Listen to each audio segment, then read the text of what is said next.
Indian National Lokdal party साहू देवीलाल चौधरी ओम प्रकाश चौटाला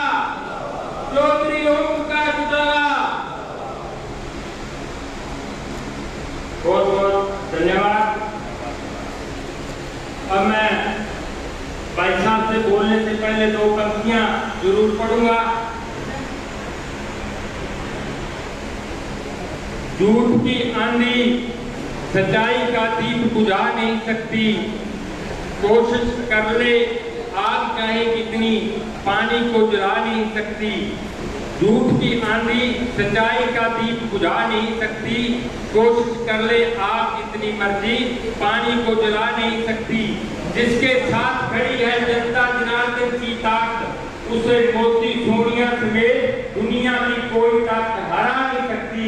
इन्हीं शब्दों के साथ आमंत्रित करना चाहता हूँ चौधरी देवीलाल की नीतियों को आगे बढ़ाने वाले और चौधरी ओम प्रकाश चौटाला के विचारों को आगे रखने वाले खेल रत्न हरियाणा की बुलंद आवाज किसान केसरी भाई अभय सिंह चौटाला आए और इनेलो परिवार को संबोधित करने का काम करें।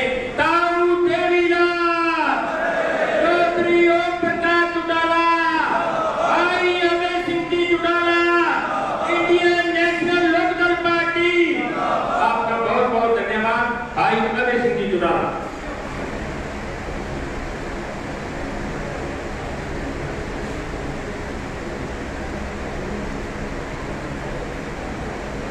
आदर और सम्मान के योग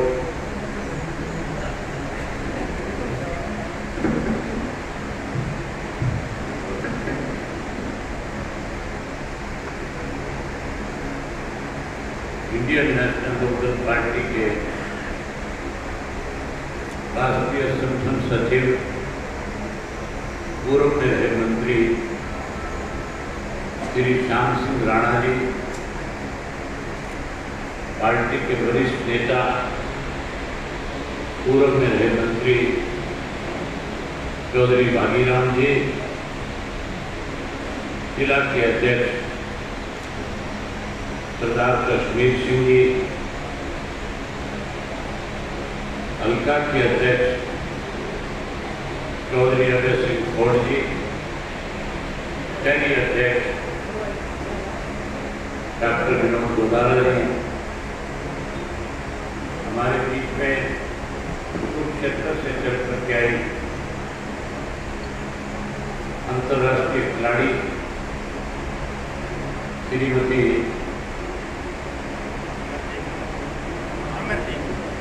अमरजीत कौर जी, मंच पे मेरे साथ बैठे हुए युवा के जिला के अध्यक्ष भाई धर्मवीर नैन जी, दीपक अरोड़ा जी, अन्य पार्टी के सभी वरिष्ठ साथीगण, आज की इस सम्मेलन में आए हुए आदरणीय बुजुर्गों, नौजवान साथियों, पत्रकार छायाकार दोस्तों, मेरे से पहले जो वक्ता थे, बोलने वाले थे, उन्होंने आपके बीच में आज के हालात पे खुल करके चर्चा करी, एक एक बात आपके सामने रखी और विशेष रूप से इस बात पे आपसे खुल करके बताया कि अब इलाहाबाद में उपचुनाव होने जा रहा है। 30 तारीख को उपचुनाव होगा। लोग तो इस उपचुनाव के बारे में पता नहीं किस तरह की चर्चा करेंगे, लेकिन मैं जो समझता हूं, ये जो चुनाव है ना तो मेरा है, ना ये चुनाव जो है कोई कांग्रेस का है, ना बीजेपी का। ये चुनाव तो सीधे तौर पे किसान बेनाम पूंजीपति का चुनाव है। एक तरफ देश का अन्नदाता बैठा है जो पिछले 10 महीने से लगातार इस देश की सरकार के खिलाफ एक बड़ा आंदोलन चला रहा है। न केवल आंदोलन चला रहा है, बल्कि इस आंदोलन में अब तक 700 से ज्यादा लोगों ने अपनी शहादत दे दी। 700 से ज्यादा लोग अब तक शहीद हो चुके हैं। और पिछले दिनों तो किस तरह से आंदोलन को कुचलने के लिए, किस तरह से आंदोलन को दबाने के लिए लखीमपुर में जो हुआ, आप सबने उसको देखा था कि केंद्र के एक गृह राज्य मंत्री के बेटे ने किसान जो अपना शांतिप्रिय ढंग से शांति के साथ उनके कार्यक्रम का विरोध कर रहे थे, वो अपना कार्यक्रम समाप्त करके वापस चले गए थे। जहां मंत्री अपना कार्यक्रम खत्म करके वापस चला गया, वहीं किसान अपने घरों को वापस जा रहे थे। किसान कोई किसी तरह का उपद्रव नहीं कर रहे थे, किसान किसी को उकसा नहीं रहे थे। उन निहत्थे किसानों के ऊपर से उस मंत्री के बेटे ने जिस तरह से गाड़ियां चढ़ा करके 5 किसानों को कुचलने का काम किया, मारने का काम किया, दर्दनाक घटना जिस किसी ने भी सोशल मीडिया पे देखी होगी, उस व्यक्ति के उस वक्त रोके खड़े हो गए होंगे। किस तरह से सत्ता में बैठे लोग सत्ता के नशे में दूर होकर के शांति के साथ आंदोलन चलाने, लोगों को दबाने और कुचलने का काम कर रहे। इसी तरह से आज अहमदाबाद में भी जब किसान भाजपा के नेताओं का विरोध करते हैं तो फिर उनके खिलाफ मुकदमे दर्ज करके उनको डराने और धमकाने की कोशिश की जाती है। साथियों, इस चुनाव में बहुत अलग अलग चेहरे आपको देखने को मिलेंगे, अलग अलग बातें सुनने को मिलेंगी। पिछले 3-4 दिन से लगातार कांग्रेस पार्टी एक प्रचार में लगी हुई है। कांग्रेस के नेता बारी बारी एक ही बात कहते हैं कि अभय सिंह ने इस्तीफा दिया था और इस्तीफा देते दिन ये कहा था कि मैं तब तक इस विधानसभा में नहीं आऊंगा जब तक कि किसी के दिनों काले कानून खत्म नहीं हो जाए। केवल लोगों को बरगलाने के लिए इस किस्म की बात की जाए। मैंने जिस दिन विधानसभा से इस्तीफा दिया था, मैंने अपने विधानसभा क्षेत्र के एक गांव में जाकर के जहां पार्टी के साथियों से विचार विमर्श किया था, नहीं गांव के आम व्यक्ति से मिलकर के पूछा था कि आज के जो हालात हैं, आज भी जब से कृषि के 3 काले कानून बना करके किसान को कमजोर करने की कोशिश की जा रही है। आज इस किसान आंदोलन को कहीं कमजोर करने के लिए षड्यंत्र रचे जा रहे हैं। क्या इस आंदोलन को मजबूत करने के लिए मुझे कोई इस तरह का फैसला लेना चाहिए जिससे आंदोलन को ताकत मिले? मुझे हल्के के एक साथी ने, चाहे वो पार्टी का था, चाहे वो खेती के व्यवसाय के साथ जुड़ा हुआ व्यक्ति था, उन सब ने मुझसे कहा था कि आपको ऐसी विधानसभा से इस्तीफा देकर के किसान के साथ जाकर के खड़ा हो जाना चाहिए। और मैंने 27 जनवरी को अपना इस्तीफा देकर के उस आंदोलन को मजबूत करने का काम किया। जब मैंने इस्तीफा दिया था तो प्रेस के लोग मुझसे मिलने आए और मुझसे पूछने लगे कि अभय सिंह जी, आने वाले समय में जब विधानसभा का उपचुनाव होगा तब आपका और आपकी पार्टी का क्या फैसला होगा? मैंने कहा आज भी ये जो फैसला था, जहां पार्टी के एक साथी की इच्छा थी कि आंदोलन मजबूत हो, वही आम व्यक्ति ने मुझे ये कहा था कि किसान आंदोलन को मजबूत करने के लिए आपको इस्तीफा देना चाहिए। मैंने कहा जो जिन साथियों ने मुझे इस्तीफा देने के लिए कहा, अगर उपचुनाव कोई तारीख तय हो जाएगी तो मैं फिर उनके बीच में जाऊंगा, उनसे जाकर के पूछूंगा कि आप एक बार फिर फैसला करो कि हमें क्या करना चाहिए। मैंने कहा जो फैसला इलाहाबाद की जनता करेगी, हम उस फैसले को आगे बढ़ाने का काम करेंगे। और साथियों, 3 तारीख को इलाहाबाद विधानसभा क्षेत्र की खेती से जुड़े हुए लोगों ने नाथुजी चौका में महापंचायत करी थी। उस महापंचायत में 10,000 से ज्यादा लोग शामिल हुए और उन सब साथियों ने आपस में विचार विमर्श करके इस बात का फैसला किया कि मुझे एक बार फिर किसान के आंदोलन को मजबूती मिले, इसके लिए इलाहाबाद विधानसभा क्षेत्र से चुनाव लड़ना चाहिए। आज जो मैंने नॉमिनेशन फाइल किया है, मैंने उन लोगों की भावनाओं को,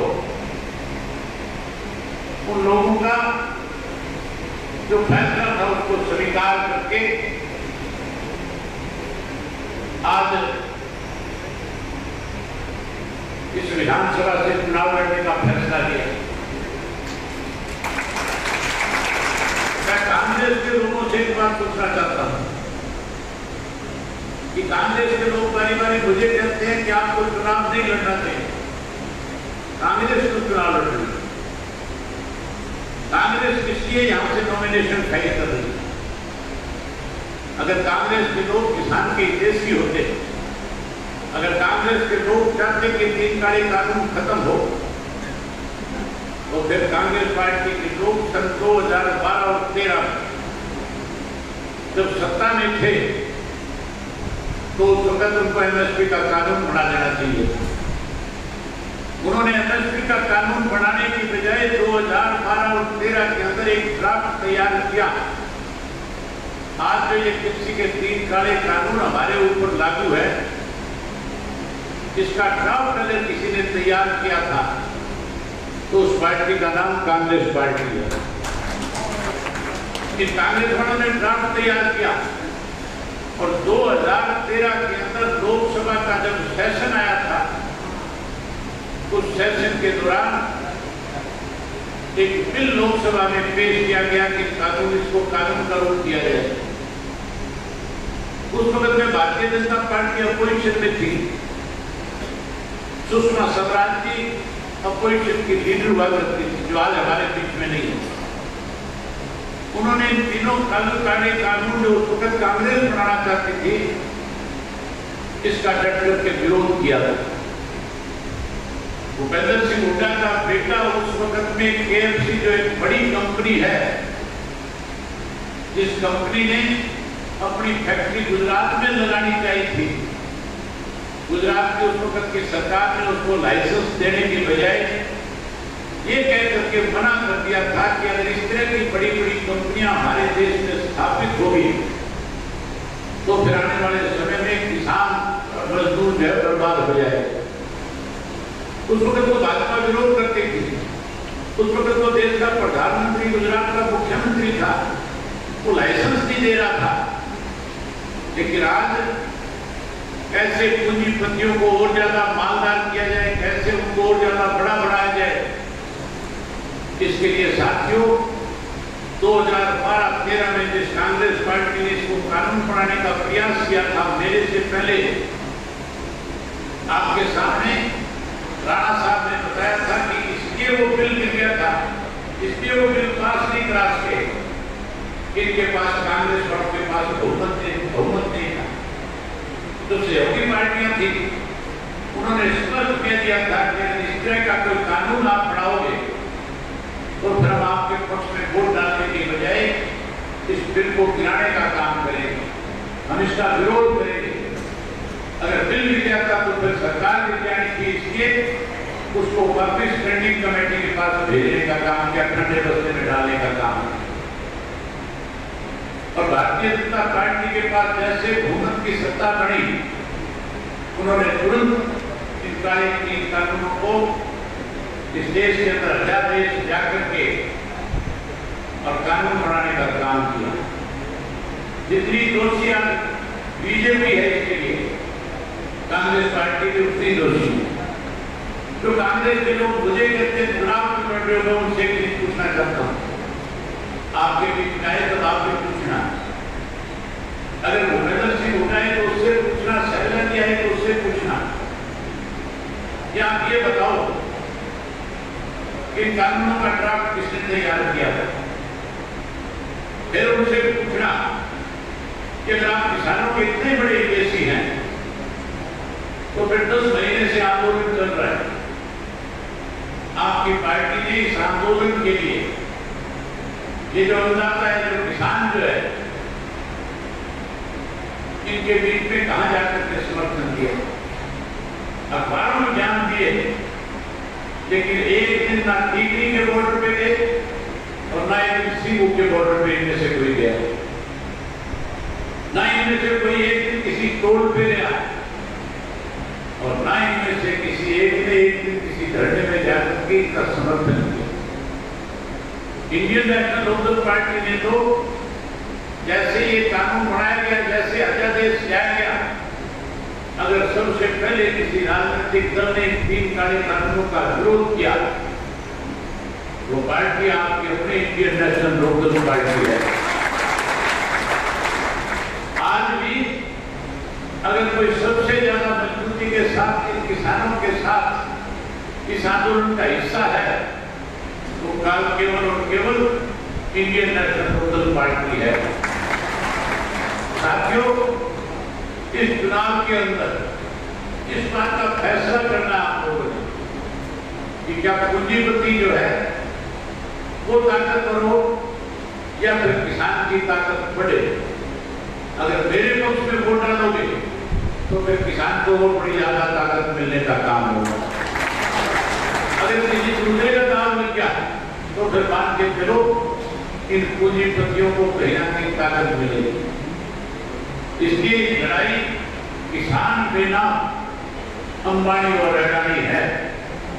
आप जानते हो कि अंबानी और अडानी की नाक रगड़ी जाए तो फिर एक वो रहने के निशान पे लगा करके पूरे देश में एक नया संदेश देना कि हरियाणा प्रदेश का किसान है, इलाहाबाद का किसान जो है कृषि के 3 काले कानूनों के खिलाफ अपना वोट देकर के वोट लगा करके देश की केंद्र की सरकार को बताना चाहता है कि आपका लिया हुआ फैसला गलत है, ये फैसला तुरंत वापिस हो, एमएसपी का कानून बने और एमएसपी के कानून के तहत किसान के फसल की खरीद हो, मंडियां और बढ़े, इस बात की गारंटी हो।